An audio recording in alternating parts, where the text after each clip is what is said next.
the frames humans create, and the psychology of realizing value only after loss. Hello everyone. Today we will explore deep psychological, philosophical, and spiritual questions about human existence. Why do humans fail to recognize that they are trapped in frames of their own making? And why do we only realize the value of something precious after we've lost it? These two questions may seem simple, but they touch on profound themes that pierce the core of our existence.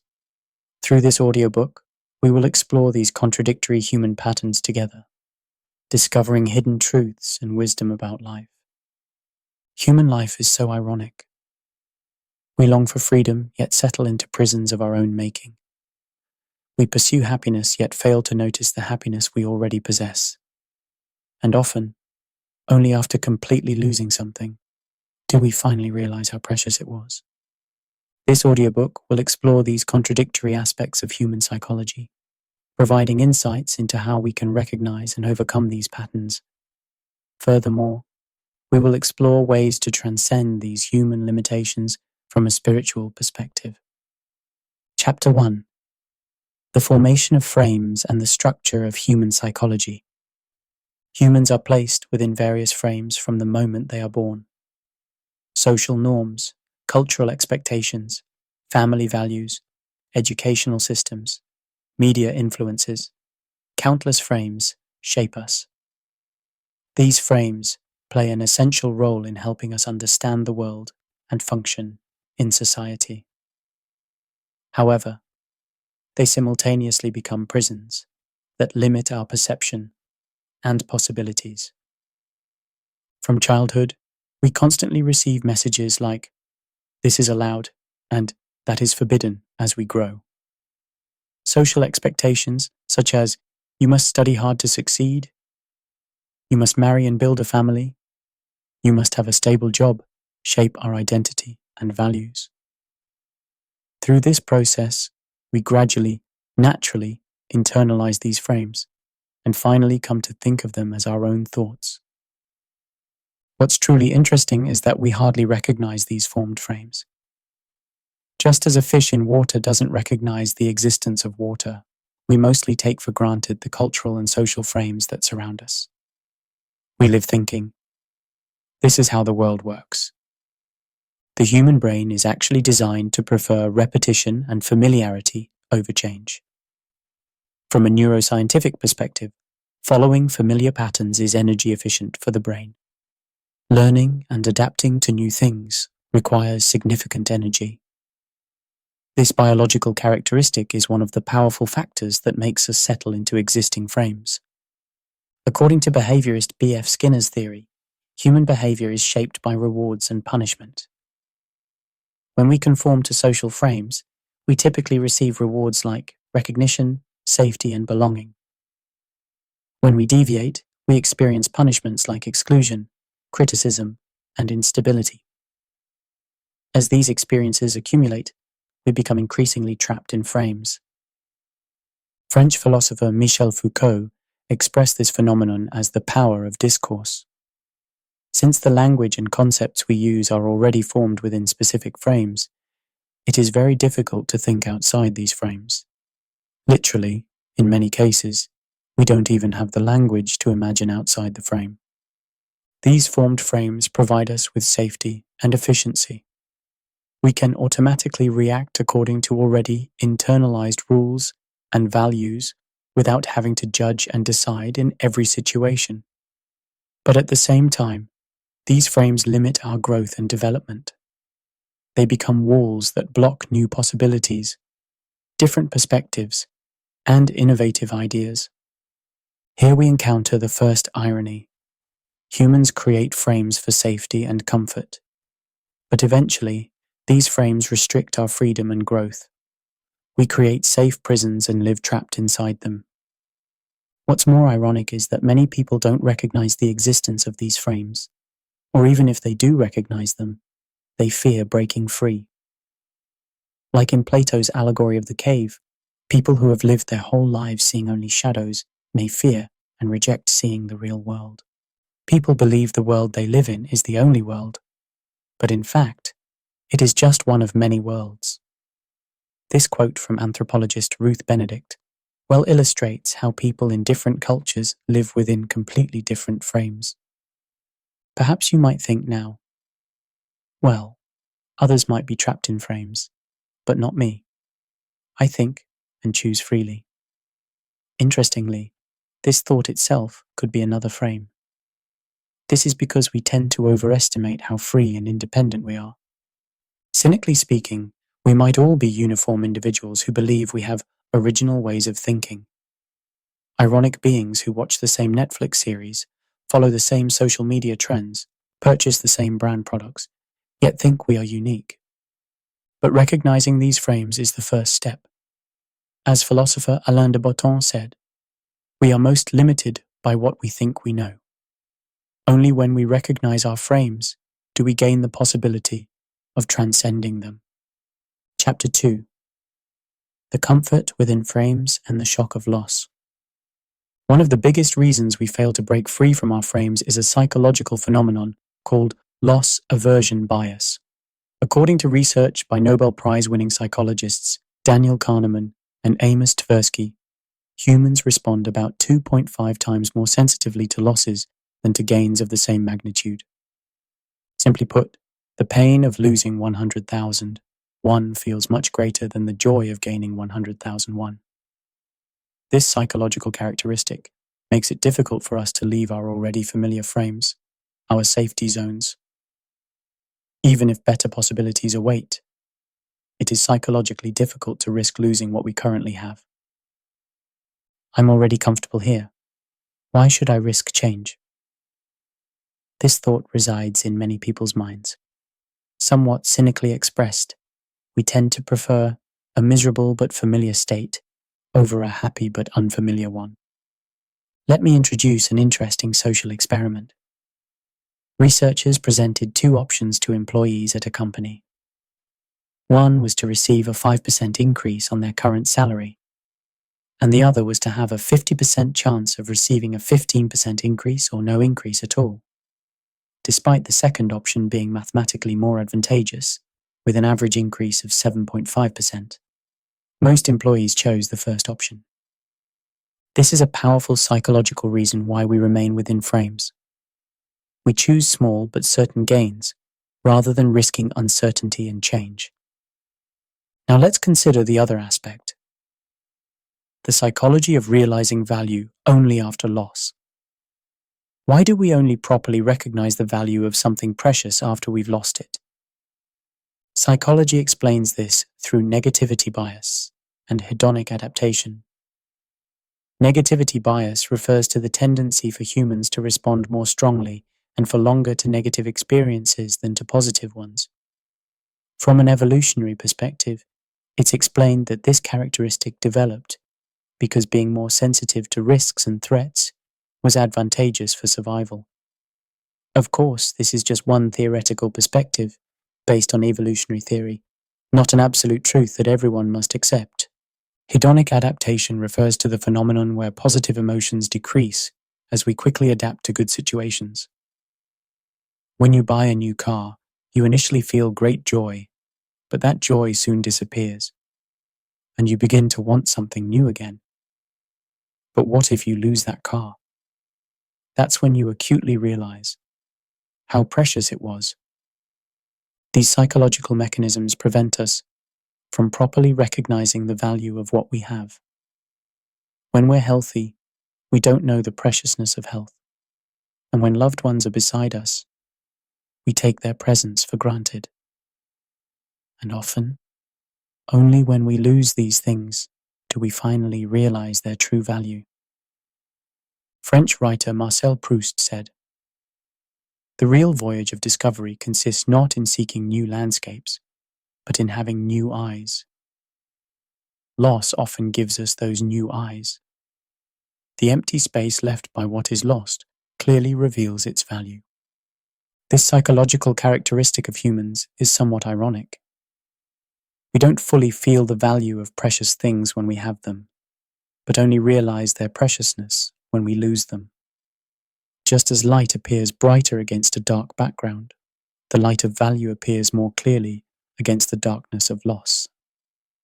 Cynically speaking, perhaps we are foolish beings who waste time as if we'll live forever, neglect relationships as if we'll be together forever. And then only after time has passed and people have left do we regret, I should have valued them more. The shock of loss often becomes a powerful catalyst for breaking our frames. When our assumptions, expectations, and values that we were normally unaware of collapse in moments of loss, we finally recognize their existence. When we lose a loved one, when we lose our health, when we lose our job, only then do we realize, I took this for granted. What's interesting is that these experiences of loss often become opportunities for personal growth and change. According to the post-traumatic growth theory proposed by psychologists Richard Tedeschi and Lawrence Calhoun, after traumatic experiences like loss, many people discover deeper meaning in life, re-establish priorities, and live more authentic lives. Ultimately, the comfort within frames and the shock of loss are like two sides of the same coin. We remain within frames, seeking safety, but sometimes we need the shock of painful loss to recognize and break free from those frames. Chapter 3: The Paradox of Numbness and Cultural Conditioning. Another reason humans fail to properly recognize the value of what they have is the paradox of numbness. Continuously repeated experiences dull our senses. In psychology, this is called sensory adaptation or habituation. For example, when you first enter a room, you may smell strong perfume, but after a few minutes, you barely notice it.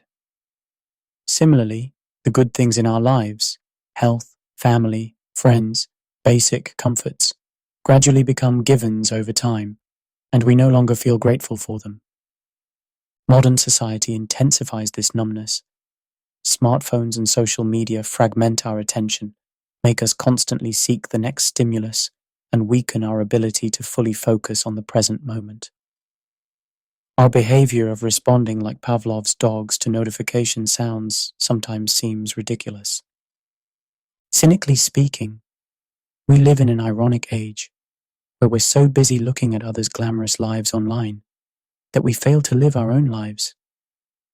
Why do we forget that one real friend who will take us to the hospital when we're sick is more important than hundreds of friends giving us likes on Instagram? Modern consumer culture deepens this numbness. It tempts us with endless promises that this will make you happy. But the happiness we feel when we actually get this lasts shorter than expected. And soon, desire for the next this emerges. In this endless cycle of desire, we lose gratitude for what we already have. According to social psychologist Tom Gilovich's research, people derive greater happiness from experiences than from material possessions. Nevertheless, many people still invest more resources in material possessions. Why? Perhaps because material possessions more visibly demonstrate social status. The concept of relative deprivation is also important. We tend to evaluate our situation through comparison with those around us, not by absolute standards. Having a bigger house, better car, or more successful children than our neighbors becomes the measure of happiness. This comparative competition fosters obsession with what we don't yet have, rather than gratitude for what we currently possess. Let me introduce an interesting psychology experiment. Researchers presented participants with two scenarios. You receive an annual salary of 50 million won, while others receive an average of 20 million won. You receive an annual salary of 80 million won, while others receive an average of 150 million won. Despite the second option being more advantageous in absolute terms, most participants chose the first option. This shows we are more sensitive to relative comparisons than to objective situations. Cultural conditioning reinforces these phenomena. Advertisements, movies, dramas, and social media constantly present images of the ideal life, making us feel our own lives are lacking. The thought, "Why can't I live like that?" troubles us. But ironically, even those living the perfect lives we envy are often unhappy. External success and inner fulfillment are separate issues. Confessions about depression from Hollywood stars and emptiness from billionaires illustrate this well.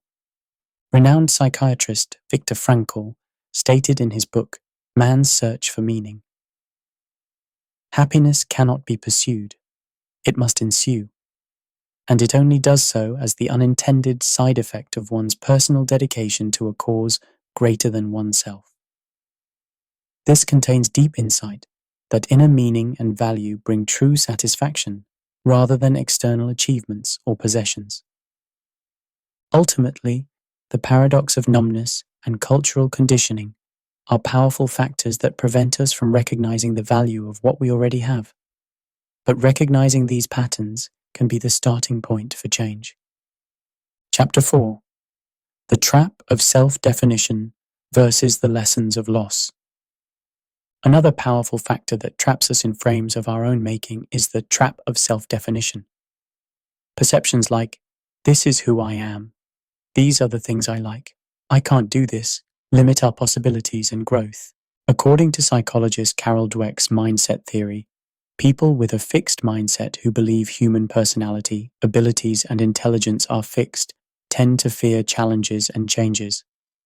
In contrast, those with a growth mindset, who believe they can grow through effort and learning, view new challenges as opportunities. We often create stories about ourselves based on past experiences or evaluations from those around us, and accept them as our identity. Self-perceptions like, "I'm bad at math," "I have no artistic sense," "I have poor coordination," become self-fulfilling prophecies over time, actually limiting us to become that way. The bigger problem is that these self-definitions often reflect the expectations of the culture and society we belong to. Social expectations like, men should be strong, women should be gentle, successful people look like this, deeply penetrate our self-perception. Philosopher Jean-Paul Sartre said, "Existence precedes essence." This means that humans exist first and then define themselves afterward. We are not born with a specific essence or identity, but create ourselves through choices and actions throughout life. However, many people are trapped in predetermined self-definitions and fail to properly enjoy this existential freedom. Cynically speaking, we might be robot-like beings who shout, "This is the real me," while actually behaving as programmed by pop culture and social expectations. How many cases are there where what we believe to be true individuality is merely a variation of mass-produced identity? This trap of self-definition makes it difficult for us to try new possibilities, accept different perspectives, or reevaluate existing beliefs and values. The thought, "I'm not that kind of person," becomes a barrier to our growth and change. In contrast, experiences of loss often become powerful catalysts for breaking these frames of self-definition. Experiences of losing important people, health, jobs, or property in life are painful, but also provide opportunities to re-establish our priorities and values. As philosopher Søren Kierkegaard said, "Life can only be understood backwards, but it must be lived forwards." Experiences of loss provide us with a new perspective to look back at life. They make us ask fundamental questions about what we truly value and what values we should pursue in our lives.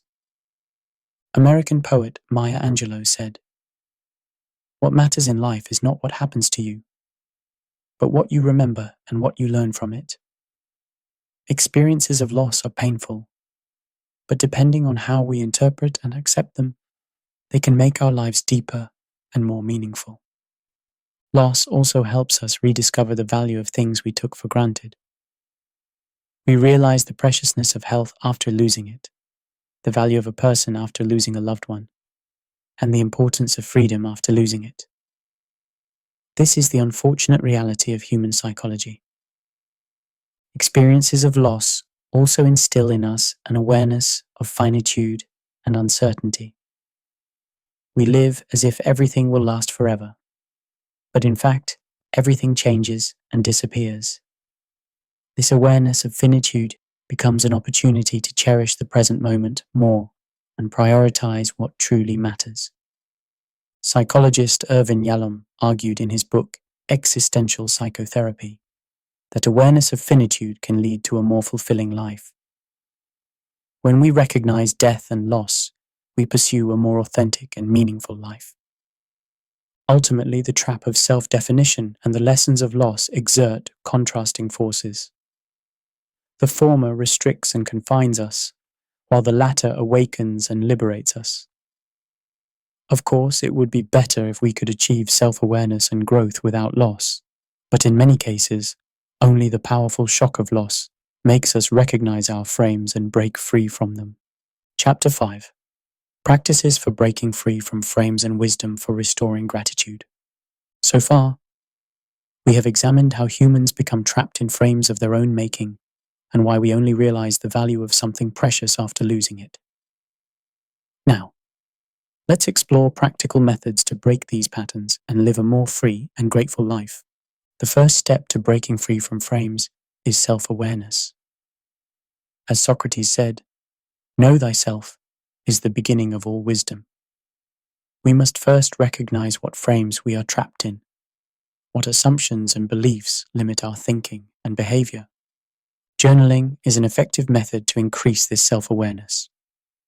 By recording and reflecting on our thoughts, emotions, and behavioral patterns, we can discover the frames we unconsciously follow. Ask questions like, why do I think this way? What is the source of this reaction? Is this truly my own thought, or does it reflect social expectations? To explore yourself. Meditation is also a powerful tool for increasing self-awareness. By observing our thoughts and emotions in stillness, we can view them from a distance, rather than being swept away by them.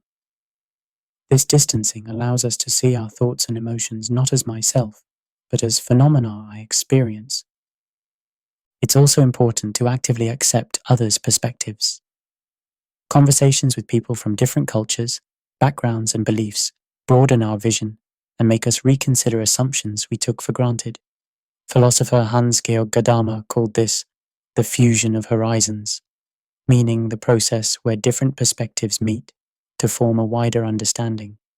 Exposure to diverse cultures and perspectives also helps break free from frames. Travel, reading diverse genres of books, experiencing art and media from different cultures expand our worldview. Anthropologist Clifford Geertz said, "Understanding another culture is not discovering their obviousness, but understanding their uniqueness." By encountering different cultures and perspectives, we realize our cultural frames are not absolute. Practices to restore gratitude are also important. According to psychological research, people who regularly write gratitude journals experience increased happiness and satisfaction, and decreased depression and stress. Even the simple habit of writing down 3 things to be grateful for each night redirects our attention to positive things and helps us rediscover blessings we took for granted. Intentional deprivation experiences also help restore gratitude. Through fasting, digital detox, shopping breaks, etc., we can rediscover the value of things we usually take for granted.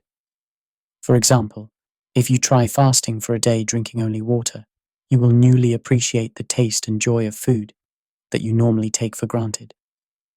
Preventive loss simulation can also be helpful. That is, imagining how it would feel to lose something precious. Stoic philosophers called this negative visualization. By imagining what it would be like without loved ones, health, home, job, etc., we rediscover their value and become grateful for present blessings. Cynically thinking, these methods might sound too obvious and cliché. Writing a gratitude journal makes you happy. Isn't that too simple a prescription? but sometimes the simplest prescriptions are the most effective. We often seek complex solutions, but what we really need might be getting back to basics. Renowned American psychologist William James said, "The greatest discovery of human happiness is that we can dominate our environment by controlling our thoughts." In other words, our happiness and freedom are more influenced by our inner attitudes and perspectives than by external environments. Lastly, connection with community is important for breaking free from frames and restoring gratitude. A community that supports our growth and change gives us great strength to break out of old frames and explore new possibilities.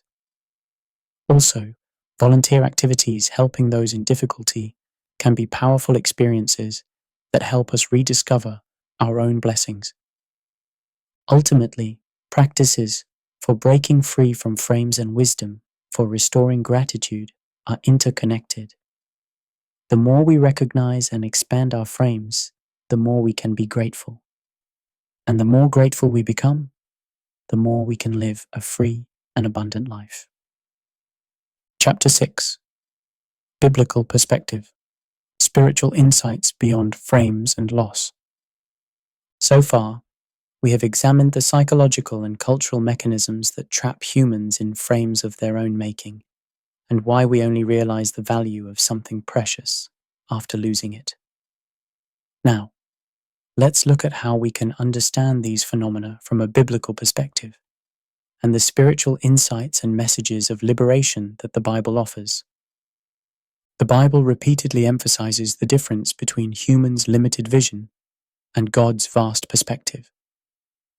Isaiah 55:8-9 says, "For my thoughts are not your thoughts, neither are your ways my ways, declares the Lord. As the heavens are higher than the earth, so are my ways higher than your ways, and my thoughts than your thoughts."